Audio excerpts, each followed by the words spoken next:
In this video, I'm going to give a short update on how iOS 17 is affecting advertising campaigns across a range of channels and what you can do to counteract some of these problems. iOS 17 is the latest operating system from Apple. It's currently starting to roll out on all Apple devices that are eligible for the upgrade. And that's really important because it's something that's not just going to be present on brand new devices. And if we look at the chart here, you can see that when a new iOS version releases, very quickly, they get pretty significant uptake across all people globally who've got an Apple device. Most people who own an Apple device that's a few years old are already being prompted to upgrade to the latest version. If you look at the chart here, you'll see that most releases from Apple over the past decade have taken somewhere in the region of 18 months to 2 years to get to around 90% adoption. We think that based on how things are moving already, iOS 17 is going to be getting up to sort of 85-90% adoption within a matter of 6 to 12 months. When we first published this content a few weeks back, we made an estimate that we thought it was going to be about 90% within 18 months. I think at this point it's going to be quite a bit sooner. It's also really important to mention that if you look at the bottom of the chart, there is this group of really stubborn people, about 5 to 10% of Apple users who just don't upgrade. So these are either people who are on older devices that won't support the latest version, or just people who are refusing to upgrade and just want to stick with what they've got. So it's important to remember that this is not going to affect all Apple users, but it is going to affect the majority of them. So those of you who've been in marketing, running a business, running ads for a while now will remember iOS 14, which launched at the back end of 2020, so 3 years ago. iOS 14 made some really big waves in the digital marketing world. A lot of advertisers who had relied for many years on really accurate cookie tracking suddenly found that their campaigns were not as accurate, not reporting as correctly as they once had. And what was happening with a lot of the big ad platforms, in particular Facebook, is they started gap filling for the data that was being lost. So this happened across all platforms. It seems that it was mostly affected on Facebook, but those of you who were around at the time will remember that Facebook kind of started having a guess based on the data they had in their system, and they were trying to estimate the number of conversions. So people who had really accurate tracking before started noticing discrepancies. Sometimes Facebook was underreporting, more often than not Facebook was overreporting. So now, September 2023, we've got iOS 17, which takes aim at link tracking. So cookie tracking was all about tracking that happens in the browser using cookies. Link tracking is all about tracking that happens within the link. So link tracking is the code that you will often see in a URL. So a lot of times if you click on an ad, you click on a link, click on a post on social media, it will take you to a particular page. And if you're looking carefully at the URL, maybe you're on a desktop device and you can see what's in your URL bar, you will notice that there's a lot of other text that comes into the URL, and that is link tracking. So what's changing? UTM tracking has been around for a really long time, and those of you who are familiar with UTM tracking will be pleased to know that UTM tracking is not going away. So it seems that that has escaped from Apple's purge on link tracking. What is going to be affected is a lot of other forms of ad tracking that get put in automatically by various platforms. So just to give an example, if you send somebody to mysite.com, maybe they click a link on Facebook, they make a sale, you've not really got any way of knowing where that sale came from. They're just coming straight to the raw URL. The long-term solution for that is putting in UTM tracking. So mysite.com/UTM source equals Facebook. They click that Facebook link, they make a purchase, you know that that click has come from Facebook that then led to a sale. So it fills in a gap, and UTM tracking has been around for years. It's actually part of the tech that was originally Google Analytics, way before Google even bought Google Analytics. So it's been around for a long time.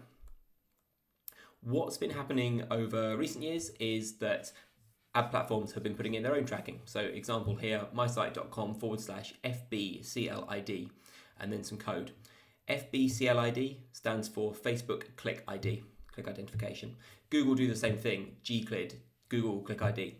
It helps these platforms understand where people are coming from so that they can then tie it back to their own tracking. Loads of platforms do this. It's not just Google, it's not just Facebook. Twitter ads, TikTok ads, Snapchat, Pinterest, all the big ad platforms.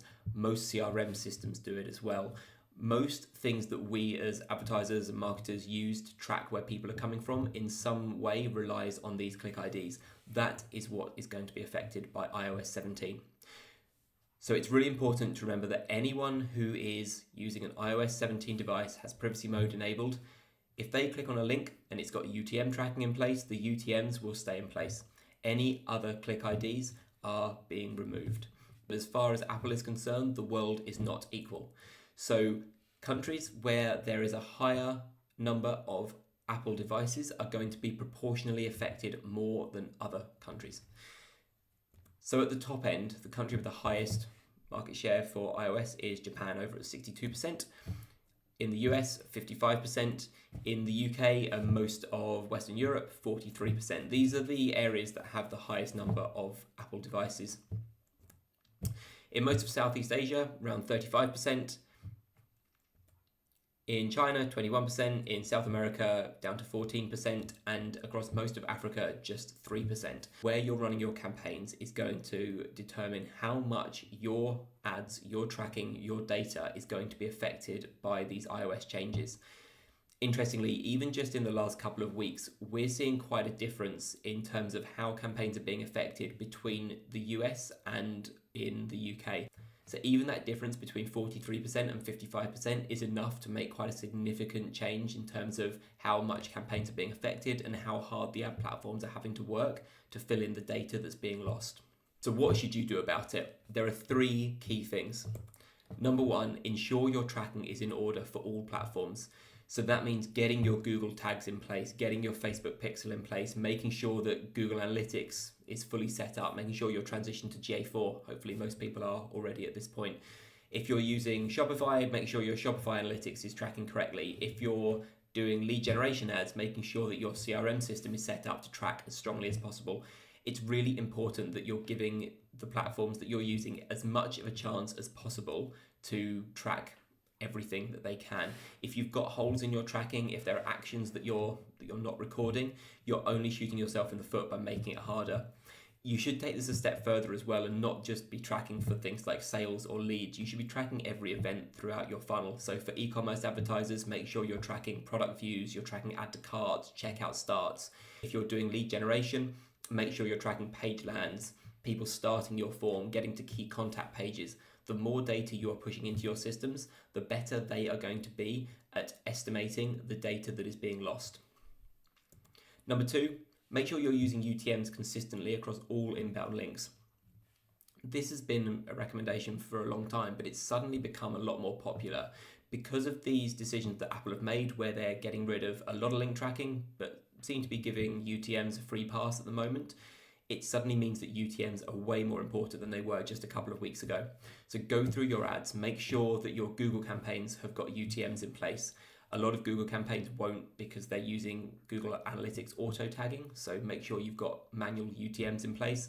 Same for Facebook.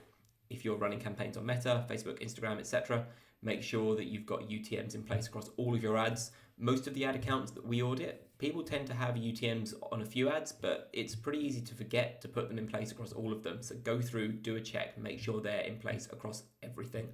Same goes for any social posts you're putting out, referral links. If you're doing any link building for SEO purposes, make sure as much as possible you've got UTMs in place so that you can track where that traffic is coming from.